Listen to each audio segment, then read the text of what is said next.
우리 같이 읽도록 하겠습니다. 시작. 그리스도께서는 장래 좋은 일의 대제사장으로 오사 손으로 짓지 아니한 것 곧 이 창조에 속하지 아니한 더 크고 온전한 장막으로 말미암아 염소와 송아지의 피로 하지 아니하고 오직 자기의 피로 영원한 속죄를 이루사 단번에 성소에 들어가셨느니라. 염소와 황소의 피와 및 암소가지의 죄를 부정한 자에게 뿌려 그 육체를 정결하게 하여 거룩하게 하거든 하물며 영원하신 성령으로 말미암아 흠없는 자기를 하나님께 드린 그리스도의 피가 어찌 너희 양심을 죽은 행실에서 깨끗하게 하고 살아계신 하나님을 섬기게 하지 못하겠느냐. 이로 말미암아 그는 새 언약의 중보자이시니 이는 첫 언약 때에 범한 죄에서 성장하려고 죽으사 부르심을 입은 자로 하여금 영원한 기업의 약속을 얻게 하려 하시리라. 아멘. 할렐루야. 자, 오늘 하나님 말씀의 제목 예수님의 피. 성경에 보면 이 피에 관한 이야기가 가득합니다. 성경책은 피의 책이라고 해도 다른 과언이 아닙니다. 특별히 성경은 창세기부터 시작해서 즉 피의 이야기로 시작해서 요한계시록의 피의 이야기로 끝납니다. 창세기 3장 15절을 보면요 이렇게 되어 있습니다. 여자의 후손은 즉 예수 그리스도는 내 머리를 즉 사탄의 머리를 상하게 할 것이요 또 너는 사탄은 그의 예수 그리스도의 발꿈치를 상하게 할 것이니라. 이렇게 되어 있습니다. 자, 발꿈치를 상하게 한다는 건 예수님이 십자가 못 박히게 하였다는 이야기지만 그가 다시 부활하심으로 그 상처는 크지 않습니다. 자, 여기서 그런데 보니까 머리를 상하게 하거나 발꿈치를 어떻게 한다? 상하게 한다 이렇게 되어 있습니다. 이 상하게 한다는 말의 원어의 뜻은 피를 흘린다는 것입니다. 그러니까 여자의 후손은 내 머리를 피 흘리게 할 것이고 너는 그의 발꿈치를 피 흘리게 할 것이니라. 이런 것이죠. 창세기 9장 5절에 보면 고기를 그 생명되는 피채 먹지 말 거라 이렇게 했습니다. 또 요한계시록 7장 14절에 보면요 이는 큰 환난에서 나오는 자들인데 어린 양의 피에 그 옷을 씻어 희게 하였느니라 이렇게 되어 있습니다. 요한계시록 12장 11절도 역시 어린 양의 피라고 되어 있어요. 즉 창세기에서 시작된 이 피의 이야기는 요한계시록의 어린 양의 피로 끝난다는 것입니다. 그래서 초기 기독교에요, 특별히 우리나라에 기독교가 들어올 때 기독교가 잘 복음이 전파되지 않은 이유 중에 하나가 뭐냐면 이 피에 대한 것 때문에 괴이한 소문이 퍼졌어요. 야, 예수 믿으면 피를 흘려야 된대. 예수를 믿으면 피를 발라야 되고 피를 먹어야 된대. 세상에 그런 말이 퍼져가지고 이 기독교가 부흥하는 데 많은 어려움이 있었어요. 처음에 이게 무슨 의미인지 잘 모르는 세상 사람들의 이야기예요. 피의 종교 그러니까 야 기독교는 피를 막 엄청 흘리는 철철 흘리는 종교인가 보다 그렇게 생각할 수도 있지만 그런 의미가 아니죠. 자, 구약을 보면 인간이 하나님 앞에 드리는 제사가 나와요. 번제도 있고 화목제도 있고 속죄제도 있고 속건제도 있고 제사들이 많이 나와요. 자, 그런데 이 제사는 거의 매일같이 하나님 앞에 드린 제사예요. 그렇죠? 번제는 매일 드렸죠. 자, 제사는 이처럼 하나님을 향한 인간의 예배 행위이기 때문에 매일 드려졌어요. 예배라는 것은 결국 하나님을 만나서 드리는 인간의 경배, 찬양이기 때문에 매일 해야 되는 것이 맞아요. 그런데 수많은 제사 가운데 특별히 대부분의 제사들은 어떤 게 있어요? 피를 바치는 제사였다라는 거예요. 그리고 피로 드리는 이 제사 가운데에서 가장 중요한 제사가 뭐냐면 죄사함을 받는 제사, 속죄제 같은 것이죠. 여기에는 이 피가 꼭 필요했어요. 예를 들면 1년에 한 번씩 이스라엘 백성들은 하나님의 명령에 의해서 레위기서 16장의 말씀대로 대속죄일이라는 것을 지켰어요. 히브리력으로 말하면 7월 10일, 우리나라 지금 현재 달력으로만 10월 달쯤 되는 이야기인데 그쯤 되면 그들은 대속죄일을 지켰어요. 그날보다 열흘 전에 히브리력으로 7월 1일, 우리로 말하면 10월 초 그 나라에 나팔절이라는 게 있었어요. 나팔절은 나팔을 막 부르면서 새해를 맞이했다고 해요. 그 나라는 그렇게 해서 새해를 맞이해요. 근데 이 나팔절의 의미는 뭐냐면 속죄일을 준비하는 거예요. 열흘 동안 자신의 죄를 하나하나 낱낱이 생각하고 기억하고 그러면서 이 속죄일을 준비하는 날이 나팔절이에요. 새해를 시작하면서. 그래서 새해를 시작하면서 죄를 씻는 일을 이스라엘 백성들은 굉장히 귀하게 여겼어요. 그게 바로 대속죄일. 그럼 대속죄일을 용키푸르라고 하는데 이 대속죄일은 어떨 것이냐면 우리가 잘 아는 대로 1년에 한 번 대제사장이 많은 제사장 중에서 대제사장이 어디를 들어가요? 성소 안쪽에 있는 법궤가 있는 지성소에 들어가는 날이에요. 그냥 들어가지 않죠. 그가 열심히 40일 금식하고 또 하나님 앞에 온몸을 다 피로 바르고 피로 씻음 받고 피를 들고 들어가요. 황소의 피를 들고 가고 염소의 피를 들고 가요. 황소의 피는 제사장의 죄, 염소의 피는 백성들의 죄를 짊어지고 들어가는 거예요. 1년에 한 번 들어가는데 죽을 수도 있어요. 그래서 두렵고 떨리는 마음으로 들어가죠. 뭐예요? 발목에다가 끈을 묶고 방울을 달고 들어가요. 수술을 달고. 그 안에서 움직이면 딸랑딸랑 하는데 그가 움직이지 않으면 딸랑딸랑거리지 않으니까 바깥에서 줄을 이렇게 잡아당겨서 끌어내죠. 죽었다는 얘기예요. 그러니까 두렵고 떨리는 마음으로 들어가는 곳이 지성소, 하나님을 만나는 곳이 내가 거룩하니 너희도 거룩하라 하는 곳이죠.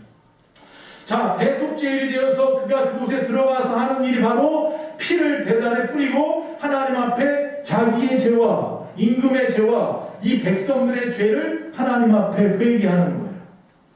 그리고 한 해를 시작했어요. 그게 바로 대속죄일이에요. 자, 이처럼 이 대속죄일은 왜 7월 10일이냐면 이날이 바로 이 모세가 10계명을 시내산에 가서 받아갖고 내려왔죠. 내려올 때 보니까 금송아지를 가지고 막 난리가 났으니까 아론과 남아있던 사람들이 춤을 추고 난리가 나니까 금송아지가 하나님이라고 하고 어떻게 모세가 깨트려버렸어요. 법계 10계명을. 그리고 다시 올라갔죠. 또 다시 40일 동안 있다가 받아갖고 내려왔어요.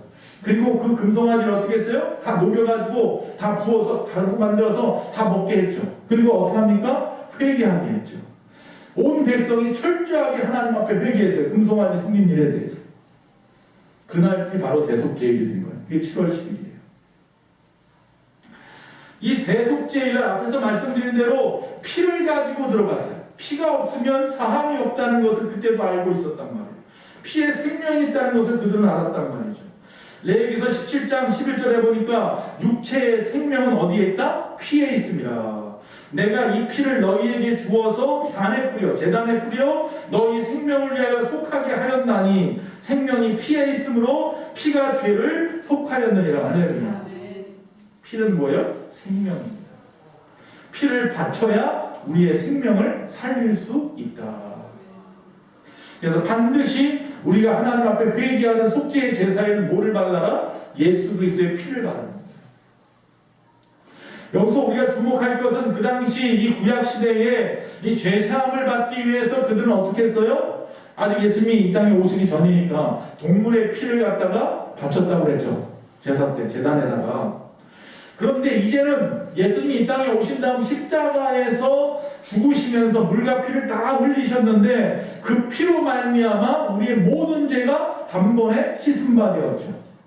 이제는 예수 그리스도의 그 희생의 피가 동물의 피를 대신하는데 동물의 피는 매번 발라야 했지만 매번 흘려야 했지만 예수님의 피는 이미 십자가에서 2000년 전에 단번에 흘리심으로 우리의 모든 죄가 과거와 현재와 미래의 죄까지도 깨끗이 씻은 바 되었느니라. 즉 동물을 바치는 제사는 구약에 결국 신약으로 넘어와서 예수님의 십자가의 피 흘림의 상징일 뿐이었던 거예요. 스가랴서에 보면 예수님이 이 땅에 2000년 오기 전 바로 500년 전, 그러니까 2500년 전에 스가랴가 보니까 13장 1절 이렇게 말합니다. 그날에 죄와 더러움을 씻는 셈이 다윗의 족속과 예루살렘 거민을 위하여 열리리라 그랬습니다.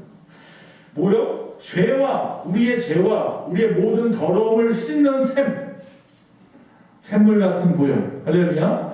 그 샘이 다윗의 족속 누구예요? 예수 그리스도. 예루살렘 하나님의 성전 그곳에서 어떻게 해요? 열리리라. 즉 예수님이 십자가에 죽으심으로 그 피가 그들은 뭐라고 말하는 거예요? 샘이 되어서 보혈의 샘이 되어서 그 모든 사람을 단번에 다 씻으리라. 이런 이야기죠.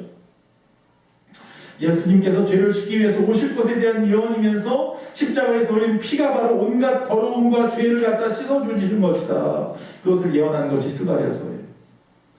그런데 오늘 우리가 히브리서를 읽었는데 바로 히브리서 9장 12절에 보니까 염소와 송아지의 피로 아니하고 오직 자기 피로 예수 그리스도의 피로 영원한 속죄를 이루사 단번에 성소에 들어가셨느니라. 할렐루야. 즉 구약시대 짐승의 피로 제사를 드리고 제사함을 받았지만 이제 예수님의 피로 자기의 피로 흘리심으로 속죄를 단번에 이루셨다. 십자가에서. 성경은 우리가 예수님의 피를 믿음으로 사함을 받고 구원을 받았다라는 것을 강조하고 있습니다.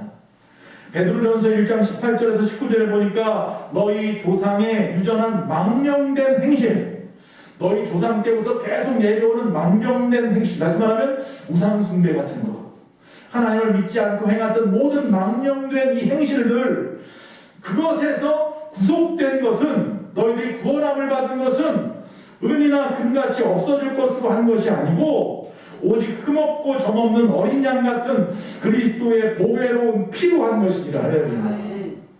우리의 모든 망령된 죄를 씻고 싶다면 예수 그리스도의 피로 죄 씻음을 받아야 됩니다. 요한 1서 1장 7절에 보면 그 아들 예수의 피가 우리를 모든 죄에서 깨끗하게 하실 것이요. 성경은 끊임없이 피의 얘기예요. 끊임없이 피가 흘러요. 그 피가 흘러 나에게까지 흘러야 됩니다. 여러분 출애굽기를 보면 모세가 자기 민족을 이끌고 나와요. 출애굽하는 역사가 쓰여 있는 게 출애굽기에, 그렇죠? 애굽한다는 얘기잖아요. 자, 그런데 이 출애굽기에 보면 이 애굽이라는 나라에서 나오는 건데 지금의 이집트죠. 이 애굽에는 우리가 잘 아는 강이 하나 있어요. 나일강이라고 하는 강이 있어요. 이 강이요 길이가 6,650km래요. 엄청난 거예요. 우리나라 동네에서 서까지가 155마일 뭐 이러잖아요. 그러니까 그거에 비하면 뭐 몇십 배인지 모를 만큼의 큰 강이에요. 한강은 거기에 비할 것이 아니에요. 그리고 그 강이요 그 중에서 6,650km 중에서 이 이집트 애굽을 흐르는 부분은 1,500km를 흘러간대요. 이집트가 우리나라보다 몇 배로 크냐면 10배로 큰 나라예요. 남북 합친 거예요. 큰 나라죠, 이집트가. 이 나일강은 우리가 잘 아는 킬리만자로라고 하는 곳에서부터 흘러온대요. 그래서 케냐, 수단, 탄자니아 이렇게 흘러서 이집트까지 흘러가는 물인데 맑고 풍부하다라는 거죠.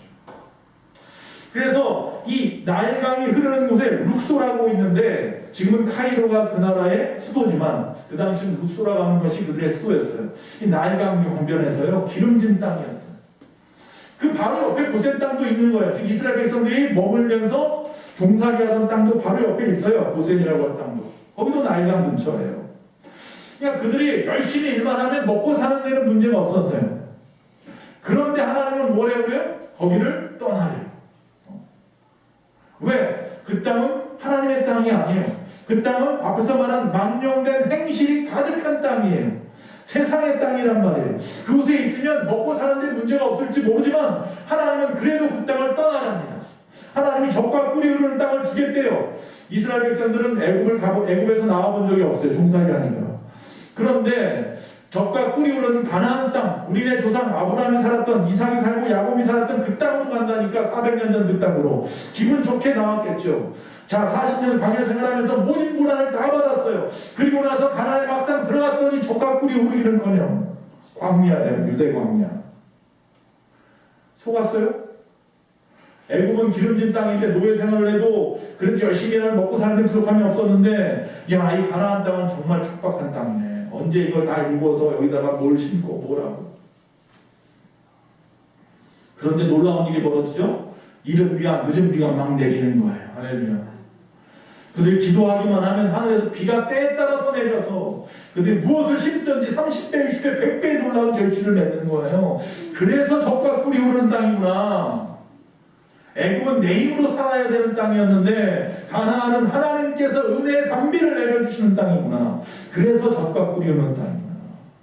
세상은 내가 눈에 보기에 너무나 아름다운 땅 같아 보이고 화려해 보이고 유혹거리가 가득한 땅이라 거기 있으면 즐거울 것 같지만 누구처럼 아브라함의 조카 롯이 소돔과 고모라에 있었던 것처럼. 그러나 이 땅은 하나님의 땅은, 하나님의 교회는 하나님의 백성들이 살아가는 모습들은 촉박하기 이를 데 없고 가난하고 힘들고 어렵고 고통 가운데 있고, 왜 세상에서 죄 짓지 않으려고 노력하고 세상에서 사기치지 않으려고 노력하고 오히려 죄 짓는 사람들에게 사기를 당하고 그러면서 사니까 말이에요. 힘들어 보이지만 그러나 그들 얼굴에 앞서서 말한 것처럼 찬양했던 것처럼 가난해 보일지 몰라도 부유한 자였고 무명한 자 같아 보여도 유명한 자인 거예요. 할렐루야.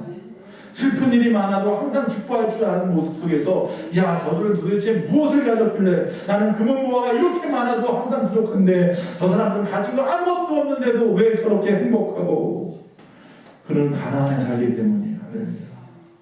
하나님의 은혜의 담비가 내리는 곳에 살기 때문이에요.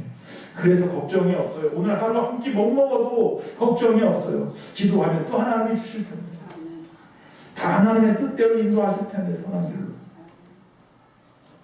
이야기가 좀 바꿔서 나눴어요. 어쨌든 이스라엘 백성들이 그 땅을 나올 때 쉽게 나오지도 않았어요. 아니, 하나님은 가나안 같은 땅으로 끌고 가면서 그냥 나오게끔 해주면 얼마나 좋을까. 바로 왕이 마음이 변해가지고 10번이나 거절을 하죠. 못 가게 하죠. 결국 마지막 10번째 그들에게 하나님이 모세를 통해서 내린 재앙이 장자들을 다 죽이는 거예요. 가축의 장자까지 다. 그러나 방법이 있었어요. 죽지 않는 방법이. 그것은 뭐냐면 그들의 집에 문설주와 안방의 문에 뭘 발라요? 피를 발라라. 인방에다. 자, 문설주와 인방에다 피를 바르라. 즉 양고기를 갖다가 잡아서 그들이 고기를 구워서 그날 먹었어요. 그리고 난 다음에 그 잡은 양의 피를 갖다가 바른 거예요. 그런 집마다 죽음의 그림자, 즉 장자를 죽이려고 하나님이 보냈던 천사가 애국 전역을 다 돌아다니면서 장자를 죽일 때에 어린 양의 피를 바른 집은 그냥 넘어갔더라. 그래서 6월절, 패스오버, 영어로 본다고 했잖아요. 넘어간다는 뜻이 6월절이죠. 죽음이 넘어갔다. 자, 그 피를 바르라고 하는 그 순종하는 마음으로 피를 바른 집은 장자가 죽임당하는 비극을 겪지 않았지만, 피를 바르지 않은 집은 예외 없이 천사가 장자를 죽였고 대성통곡하는 소리가 애굽 전역에 진동하였다. 하다못해 바로의 왕의 아들조차 죽었더라. 왕자가 죽었어요. 왕자가. 이처럼 피는 중요한 것입니다.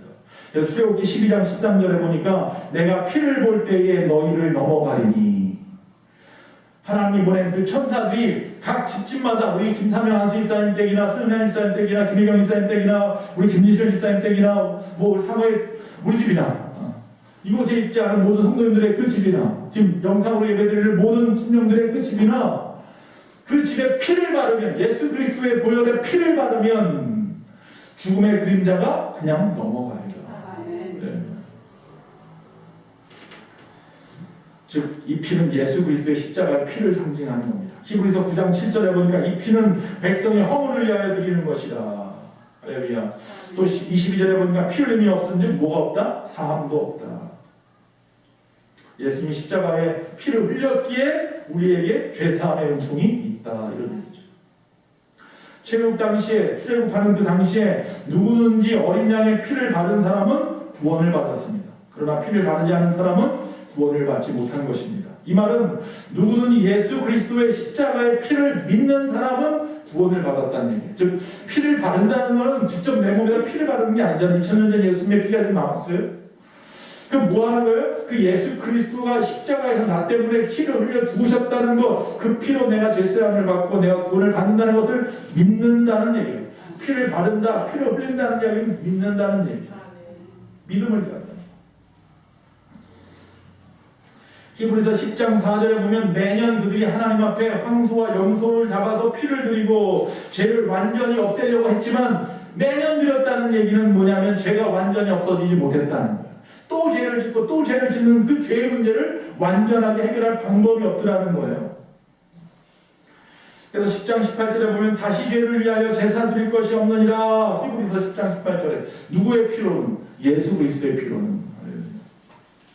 자, 다시 죄를 위하여 제사 드릴 것이 없느니라. 이 말씀은 무슨 말이냐면 바로 요한복음 13장 말씀이에요. 예수님께서 제자들에게 말을 하죠. 내가 씻기지 않으면 나와 상관이 없느니라. 그러니까 베드로가 뭐라 그래요? 어이구 주님 나 좀 씻겨주세요. 머리도 발끝까지 다 씻어주세요. 그러니까 뭐라 그래요? 예수님이 목욕한 자는 발밖에 씻을 것이 없느니라. 저와 여러분은 목욕한 자예요. 뭐로? 예수 그리스도의 보혈의 피로 세례받았잖아요. 할렐루야. 그러나 우리는 또 살아가면서 연약하고 부족한 자라 죄 짓고 살아요. 죄악 가운데 사니까. 그건 발로 짓는 죄예요. 그러니까 매일같이 하나님 앞에 회개해야 돼요. 새벽마다 밤마다 회개해야 되는데 그것은 발을 씻는 행위고, 우리는 이미 예수를 믿어서 내가 하나님을 알지 못했던 죄, 이 죄는 이미 다 씻은 거예요. 이건 목욕하는 거예요. 이건 다시 매일같이 또 하나님 앞에 내가 또 그렇게 할 필요 없어요. 하나님을 믿는 순간, 예수님을 믿는 순간 우리 목욕한 거고, 그러면서도 살아가면서 걸어다니다 보면 묻는 많은 죄악의 찌꺼기들은 매일매일 또 회개해야 되는 것이고, 그 이야기죠. 자, 지금까지 말씀 속에 예수님의 피에 대해서 어떻게 보면 두서 없이 순서 없이 지금 말씀을 드렸는데, 지금 제가 말씀드린 걸 정리를 해볼게요. 첫째, 예수님의 이런 피는 어떤 피냐? 제가 말씀한 것은 첫째로 뭐냐? 깨끗한 피라고 말씀을 드린 거예요. 할렐루야. 여러분 수혈 받아보셨습니까? 아니면 누구에게 수혈을 해보셨습니까? 피를 갖다가 뽑아서 헌혈이라도 해보셨습니까? 헌혈을 하려고 할 때 아무 피나 막 뽑지 않죠. 깨끗한 피라야 됩니다. 누구에게 수혈을 하는데 무슨 병균이 있는 피를 갖다 줄 수는 없잖아요. 그러니까 깨끗한 피여야 되는 거예요. 예수님께서 우리에게 수혈하셔서 우리가 죽을 수밖에 없는, 우리가 영생하게 되기 위해선 예수님의 피는 무슨 피여야 돼요? 깨끗한 피여야 돼요. 흠이 하나도 없는 피여야 돼요. 인간 중엔 그런 피가 하나도 없어요. 죄 짓지 않은 사람이 없거든요. 그래서 하나님이 우리에게 주신 방법이 뭐예요? 양을 잡아라. 흠 없는 어린 양을 잡아라. 그리고 그 피를 갖다가 제단에다가 뿌려라. 그러나 그것도 영원한 것이 아니라 매번 뿌려야 돼요. 매번 뿌려. 여러분, 죄가 있는 피, 악에 물든 피, 그 피는 안 됩니다. 그래서 예수님이 이 땅에서 피를 흘리신 거예요. 인간의 피로 안 되거든요.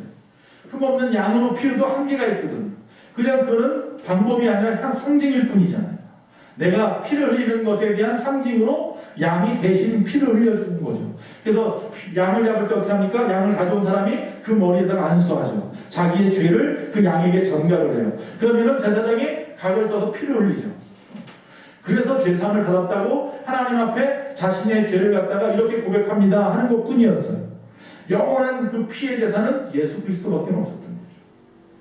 깨끗한 피는 예수밖에 없어요. 마태복음 27장 4절에 보면요, 예수님을 팔았던 가룟 유다조차도 뭐라고 말하냐면, 내가 무죄한 피를 팔고 죄를 범하였도다. 할렐루야. 가룟 유다조차도 예수님의 피가 무죄한 피라는 것을 알아요. 같이 있어 보니까 죄를 짓지 않아요. 예수님 같이 있어 보니까 저분이 바로 하나님이야. 그런데 자기가 그분을 팔아먹었어요. 두 번째, 예수님의 피는 어떤 피다? 죄를 씻는 피입니다. 네. 우리의 더러운 죄를 씻어주는 피. 이 깨끗한 이 피로 뭐를 씻어라? 우리의 죄를 씻어라. 스가랴서 13장 1절, 죄와 더러움을 씻는 샘, 보혈의 샘. 할렐루야. 요한일서 1장 7절에 예수의 피가 우리의 모든 죄에서 깨끗게 하실 것이요. 여러분, 앞에서 우리가 지금 앞에서 찬송 하나 불렀어요. 나의 죄를 씻기는 예수의 피밖에 없네. 불렀죠. 이 찬송을 이 만드신 분이 로버트 로우리라고 하는 분인데, 이분이 작사 작곡을 다 했어요. 근데 이분이 맨 처음에 지을 때는요, 나의 죄를 씻기는 예수의 피밖에 없네가 아니라 나의 얼룩을 씻기는 예수의 피밖에 없네로 지었었어요. 그러니까 죄라는 단어 대신 얼룩이라고 표현을 했어요. 근데 그게 바로 그 말인 거였죠. 여러분, 나의 얼룩지고 구겨지고 때묻고 망가진 내 몸뚱아리, 내 몸, 내 정신, 내 마음, 내 모든 것, 누가 어떻게 깨끗하게 씻을 수 있느냐? 그것은 바로 오직 예수 그리스도의 피밖에 없다. 그래서 예레미야서 2장 22절에 네가 잿물로 스스로 씻으며 수다한 비누를 쓸지라도 내 죄값이 오히려 내 앞에 그저 있으리니. 안 돼요. 우리가 잿물로 닦아도 안 된대요. 우리의 죄는 씻어지지 않아요. 내가 스스로 씻을 수가 없어요. 오직 예수의 피밖에 안 돼요. 요한계시록 7장 14절, 어린 양의 피로 그 옷을 씻어 쉬게 하라 그랬습니다. 예수님의 피는 이처럼 우리의 죄와 우리의 허물을 눈보다 더 희게, 그리고 양털보다 더 희게 하는 능력이 있습니다. 예수님의 피는 세 번째 어떤 피냐 하면 생명을 주는 피예요. 그래서 깨끗한 피, 죄를 씻어주는 피, 그래서 우리에게 생명을 주는 피가 바로 예수의 피입니다. 여러분, 우리가 국가와 민족을 위해서 목숨을 바치는 군인들, 순국 열사들의 피가 흘러서, 또 어떤 사람은, 어떤 젊은이들은 사상과 주의를 위해서 어떤 자기만의 어떤 가치관을 가지고 피를 흘리기도 하고, 또 연인을 위해서도 피를 흘리기도 합니다. 또 어떤 부모는 자식을 위해서 피를 흘리기도 합니다. 정말 귀한 피입니다. 소중한 피입니다. 나라를 살리고 자식을 살리는 피입니다. 그러나 죄송합니다. 그 피는 잠시 잠깐이에요. 영생하도록 우리를 살리는 피는 아니에요. 우리가 수혈을 받아도 잠시 잠깐은 살아도 결국은 죽을 인생들이에요. 이 땅이 누군가의 피 흘림으로 잠시 잠깐 살아라도 어느 순간 다시 망가지고 무너질 수 있는 거예요. 세상의 피는 그런 피입니다. 오직 예수님의 피만이 영생을 주는 피이고 영원한 피라는 거예요. 자, 예수님의 피를 믿으면 살고 안 믿으면 죽게 된다는 거 우리는 잊으면 안 돼요. 출애굽기 우리가 잘 아는 대로 광야에서 이스라엘 백성들이 막 원망합니다. 이렇게 어려운데 우리를 갖다 끌고 왔느냐. 애국에서 종살이하는 데가 차라리 더 나았다. 먹을 게 없다. 물이 없다. 뭐가 없다. 하나님이 거기다가 뱀을 풀었습니다. 그들이 독사에 물리기 시작합니다.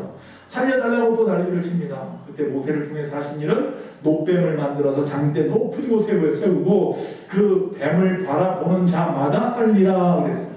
근데 거기 보면 바라본 자만 살았다고 그랬어요. 안 바라본 사람도 있어요, 세상에. 바라보기만 하면 산다고 그렇게 얘기를 했는데도 당장 죽겠다는 것 때문에 바라보지를 않는 사람들이 있네. 예수 그리스도를 바라보기만 하면 산다고 그렇게 우리가 외치는데 세상에 많은 사람들이 바라보지 않고 죽어가고 있어요. 예수의 피만 믿으면 할렐루야. 피는 뭐라? 생명이라.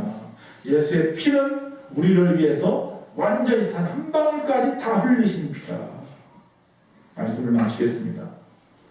생명을 다 바쳐서 우리를 살려주신 주님의 피, 그 피를 우리가 수혈받아서 죄사함을 받았고 영생을 얻었습니다. 그렇다면 영생을 얻은 우리는 무엇을 해야 하며 어떻게 살아야겠냐는 거죠.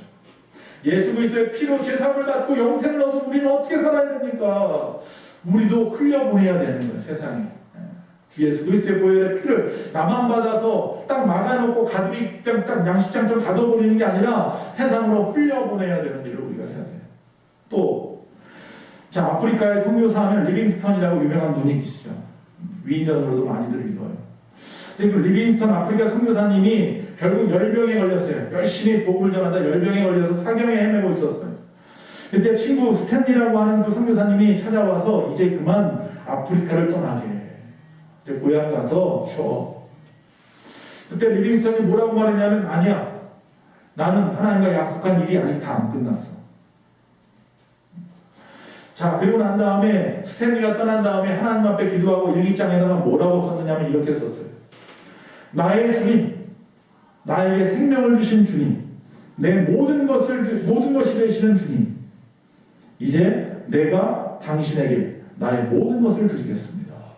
할렐루야. 나를 위해서 모든 것을 주신 주님, 이제부터는 내가 주님을 위해서 내 생명까지도 다 내어놓겠습니다. 그게 바로 주의 십자가의 수혈을 받아 죄사함을 얻고 영생을 얻은 우리가 이 땅에 살아가는 방법입니다. 나의 모든 것, 나의 지식, 나의 삶, 나의 물질, 나의 소유, 나의 경험, 재능 모든 것 다 주님 앞에 드리십시오. 예수의 피로 구속받은 사람이라면 드릴 수 있습니다. 왜? 주님이 먼저 우리에게 그 생명을 우리에게 주었거든요. 십자가에 죽는 그 생명을 받은 것입니까? 주여, 우리를 하나님 앞에 드립니다. 나를 받아 주옵소서. 주 나의 모습 보내 상한 나의 맘 보시네. 주 나의 눈물 안에 홀로 울던 맘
재작년 10월 달에 저희 아버님이 폐암으로 돌아가셨는데 마지막 한 열흘 이상을 너무 고통이 심하셔가지고 가슴에 붙이는 마약 패치를 붙이고 고통을 참으려고 해도 참을 수가 없었어요.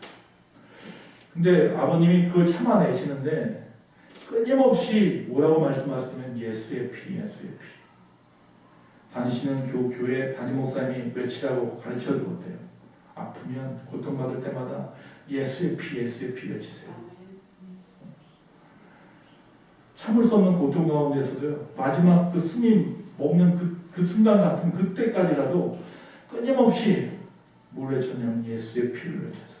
예수의 피, 예수의 피, 예수의 피, 예수의 피. 여러분, 그 피가 나를 살립니다. 우리 시간 합심해서 기도하고 제가 축복함으로 마치겠습니다. 세상 소망 다 사라져도 괜찮습니다. 주의 사랑은 끝이 없으나 이 땅에 살아가는 모든 순간이 다 주의 은혜임을 우리는 믿습니다. 아버지, 나의 모든 세상의 모든 환난과 고난과 이 어려움 가운데 예수의 피를 믿습니다. 그 피가 나를 살릴 줄로 믿습니다. 하나님 많으신 아버지 하나님, 예수의 피가 생명입니다. 그 피가 깨끗한 피이며 흠없는 피이기에 그 피가 우리의 모든 죄를 속지하며 그 피가 우리에게 영생하는 소망을 주십니다. 그 피로 살아갑니다. 그 피가 우리의 가정의 문지방과 윤방에 발리었기에 죽음의 그림자가 넘어가는 줄로 믿습니다. 오늘도 이 시간 믿음으로 모든 심령의 가정과 그들의 사업장과 직장과 그들의 생애에 주 예수 그리스도의 보혈의 피를 믿음으로 바랍니다. 주님, 저들의 가정을, 저들의 심령들을 도와주시옵소서. 소망으로 붙잡아 주시옵소서. 아버지, 리빙스턴처럼 내게 모든 것 주신 주님, 내가 주님에게 이제 모든 것을 드릴 차례라고 고백할 수 있는 믿음의 사람들이 되게 하여 주시옵소서. 세상 소망 다 사라져도 괜찮습니다. 주의 사랑만 끝이 없으니 살아가는 이 모든 순간 다 주의 은혜임을 고백하는 것으로 만족할 줄 아는 참된 믿음의 심령들이 다 되게 하여 주시옵소서. 지금은 우리 주 예수 그리스도의 그 크신 은혜와 우리 하나님 아버지의 그 무한하신 사랑과 성령님의 감화감동 내주 교통하심이 이 시간 예수의 피를 다시 한번 바라보며 나의 삶을 돌아보는 모든 심령들과 우리 예수만교회와 이 나라 민족과 온 세계 위에 지금부터 영원토록 함께 있을지어다. 아멘.